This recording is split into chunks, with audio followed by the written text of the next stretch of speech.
নাই উড়ান চ্যানেলে সবাইকে স্বাগত। আজকে আমরা শিখব present continuous tense. Present continuous tense শিখতে গেলে সবার আগে আমাদের যে ফর্মুলাটা শিখতে হবে সেটা হলো এই যে লাল কালি দিয়ে লেখা subject plus is am are plus main ভার্বে আইএনজি, মেন ভার্বে প্রেজেন্ট ফর্মের সঙ্গে আইএনজি প্লাস অবজেক্ট। কিন্তু আমরা চিনব কী করে কোনটা present tense, present continuous tense? সেই বোঝার জন্য সবথেকে সহজ উপায় হলো যে কাজটা এখনও শেষ হয়নি, এমন ধরনের কাজ যেগুলো এখন চলছে, বর্তমানে চলছে, তাহলে সেটা হবে প্রেজেন্ট কন্টিনিউয়াস টেন্স। সবার আগে আমরা দেখতে হবে ইজ এম আর কোন কোন সাবজেক্টের সঙ্গে ইজ বসে, কোন সাবজেক্টের সঙ্গে এম, কোন সাবজেক্টের সঙ্গে আর। এটা অবশ্যই আমরা নর্মালি জেনে থাকি, তবুও আর একবার দেখবো যাতে আমাদের কনসেপ্টটা ক্লিয়ার হয়ে যায়। ইজ বসবে হি, শি, ইট বা নাম বা যে কোনো সিঙ্গুলার সাবজেক্টের সঙ্গে।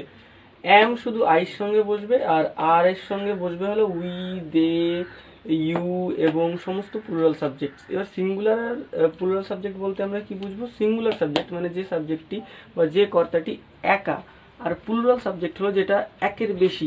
তার মানে এখানে যদি আমি যদি বলি ক্যাট, ক্যাট মানে একটি বিড়ালের কথা বলছি। আমি যদি এখানে বলি ক্যাটস, তাহলে আমি এইখানে হয়ে যাবে প্লুরাল সাবজেক্ট। তার মানে একটি যদি সাবজেক্ট হয় তার সঙ্গে ইজ, আর একাধিক হলে তার সঙ্গে আর। তাহলে বোঝা গেল প্রেজেন্ট কন্টিনিউয়াস টেন্স কোনটা, কোনো কাজ এখনও হচ্ছে বা চলছে, তাহলে সেটা হবে প্রেজেন্ট কন্টিনিউয়াস টেন্সের আন্ডারে। তাহলে আমরা যে বলেছিলাম যে আমরা চারটে ফরম্যাটের আন্ডারে প্রত্যেকটি টেন্স শিখবো, সেটা হলো অ্যাফার্মেটিভ, নেগেটিভ, ইন্টারোগেটিভ আর WH ওয়ার্ড দিয়ে শিখবো। তাহলে প্রথম ফর্মুলাটা আমরা যেহেতু আমরা শিখে ফেলেছি যে অ্যাফার্মেটিভ সেন্টেন্সের আন্ডারে যে ফর্মুলাটা হবে সেটা হলো subject plus is am are plus main ভার্বে প্রেজেন্ট ফর্মের সঙ্গে আইএনজি প্লাস অবজেক্ট। তাহলে আমরা যে দুটি উদাহরণ দিয়ে শিখবো সেটা হলো আমরা মাছ ধরছি, আর সেকেন্ডটা হলো দীপিকা রান্না করছে। তাহলে এখানে আমরা মাছ ধরছি, এখানে সাবজেক্ট হলো আমরা, তার মানে উই। তারপরে ইজ এম আর এর মধ্যে থেকে একটা বেছে নিতে হবে। আমরা দেখেছি উইর সঙ্গে কি বসে? আর, উই আর। তারপরে মেন ভার্ব, এখানে ধরার কাজ হচ্ছে মানে ক্যাচ, CATCH, ক্যাচ, তার সঙ্গে আইএনজি, উই আর ক্যাচিং। এবার কি হচ্ছে আমরা অবজেক্টটা কি? We are catching fish. Second sentence Deepika রান্না করছে, এখানে কাজটি কে করছে? দীপিকা, তার মানে সাবজেক্ট হলো দীপিকা, DIPIKA। দীপিকার বানান আমাদের ওয়েস্ট বেঙ্গলে DIPIKA লেখা হয়, আর আউট অফ ওয়েস্ট বেঙ্গলে DEEPIKA লেখা হয়। দীপিকা, এবার সাবজেক্টের সঙ্গে এখানে বাঁচতে হবে। দীপিকা যেহেতু নাম, নামের সঙ্গে কি বসে? ইজ। দীপিকা ইজ, তারপরে রান্না করা মানে কুক, COOK, কুক, তার সঙ্গে আমার মেন ভার্বে আইএনজি বসাতে হবে, দীপিকা ইজ কুকিং। তাহলে অ্যাফার্মেটিভ সেন্টেন্সের উদাহরণগুলি আমরা দেখে নিলাম। এইবার আমরা দেখব নেগেটিভ সেন্টেন্স কি করে বানাতে হয়। তাহলে চট করে আমরা দেখে নিই। এইবার নেগেটিভ সেন্টেন্সের আন্ডারে যে ফর্মুলাটা হবে আমাদের সাবজেক্ট প্লাস ইজ এম আর, তার সঙ্গে নট, তারপর মেন ভার্বের প্রেজেন্ট ফর্মের সঙ্গে আইএনজি প্লাস অবজেক্ট। তার মানে আমরা সবার ফার্স্টে দেখিনি, তাহলে সেই একই উদাহরণ দিয়ে দেখবো যাতে আমাদের বুঝতে সুবিধা হয়। আমরা মাছ ধরছি না, তার মানে এটা নেগেটিভ সেন্টেন্স, যেহেতু না আসছে বাক্যে। তাহলে এখানে সাবজেক্ট হলো আমরা, তার মানে উই। এবার উইর সঙ্গে কি হেল্পিং ভার্ব বসে? We are. তারপরে কি বসবে আমরা, যেহেতু নেগেটিভ সেন্টেন্স? নট। সব দিন নট হেল্পিং ভার্বের পরে বসে, সে মডেল ভার্বই হোক আর যে কোনো ভার্বে হোক, মানে যে কোনো হেল্পিং ভার্ব হোক, সেটার পরেই সবসময় নট বসবে। We are not. তারপরে এখানে কি কাজ হচ্ছে? ধরার, CATCH। তারপরে মেন ভার্বে কি বসবে? ING. We are not catching কি? অবজেক্টের নাম কি? We are not catching fish. তারপর দীপিকা রান্না করছে না, এখানে সাবজেক্ট আমার দীপিকা,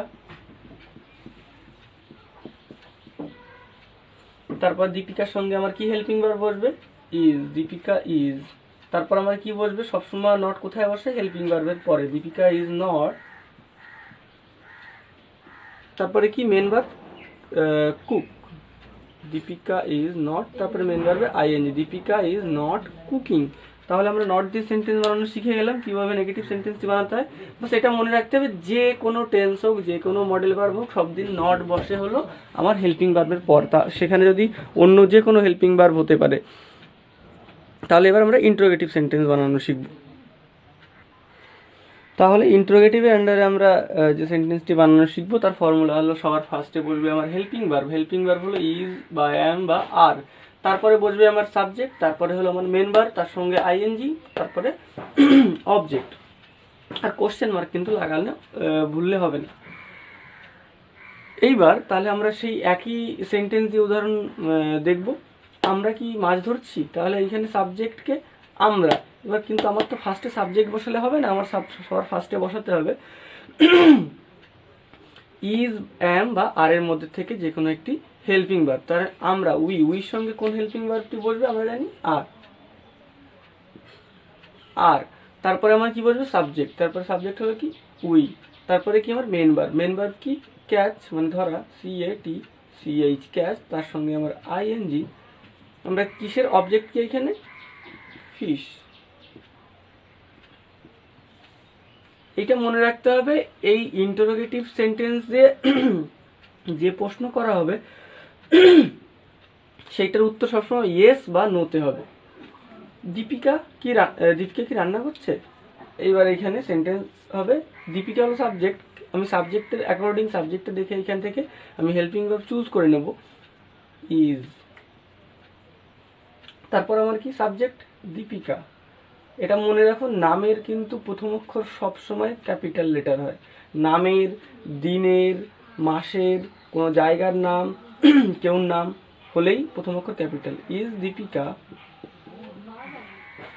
তারপরে কি মেন ভার্ব কুক, তার সঙ্গে আইএনজি, ইজ দীপিকা কুকিং।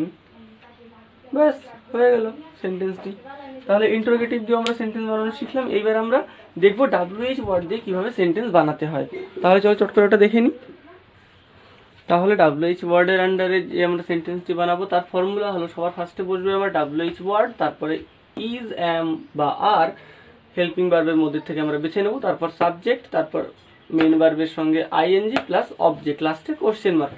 তাহলে এইখানে আমাদের যে সেন্টেন্সটি আমরা দেখবো সেটা হলো, আমরা কি ধরছি। এইখানে আমরা কোশ্চেন করছি যে আমরা কি ধরছি, সেই অবজেক্টের ব্যাপারে আমরা জিজ্ঞাসা করছি। এখানে কিন্তু উত্তর ইয়েস বা নোতে হয় না। তাহলে এখানে এটা ট্রান্সলেশন হবে, সবার ফার্স্টে WH ওয়ার্ড কি মানে হোয়াট, তারপর আমার কি ইজ, আর এর মধ্যে থেকে আমার সাবজেক্টের অ্যাকর্ডিং আমরা, তার জন্য আর, তারপর আমার সাবজেক্ট উই, তারপর আমার মেন ভার্ব CATCH, তার সঙ্গে আইএনজি বসাতে হবে, লাস্টে কোশ্চেন মার্ক। দীপিকা কিভাবে রান্না করছে, কিভাবে এইখানে আমার WH ওয়ার্ড মানে হাউ, সবার ফার্স্টে আমার WH ওয়ার্ড বসাতে হবে, তারপরে বসাতে হবে হেল্পিং ভার্ব মানে ইজ, অ্যাম আর এর মধ্যে থেকে একটা, আমার এখানে সাবজেক্টে দীপিকা, দীপিকার সঙ্গে আমার যে হেল্পিং ভার্ব হবে সেটা হলো ইজ, হাউ ইজ, তারপর আমার subject Deepika, how is Deepika, তারপরে আমার কি মেন ভার্ব কি কুক, তার সঙ্গে আমার ING, how is Deepika cooking, Deepika কিভাবে রান্না করছে। তাহলে আমরা চারটে ফরম্যাটে সেন্টেন্সটি লিখে কমপ্লিট করলাম। এবার আমরা নেক্সট যে পর্বে শিখবো সেটা হলো পাস্ট কন্টিনিউয়াস টেন্স। অনেক অনেক ধন্যবাদ বন্ধুরা, তোমরা চ্যানেলটি সাবস্ক্রাইব না করে থাকলে করে নিও, ভিডিওটিকে অবশ্যই লাইক করো। Thank you.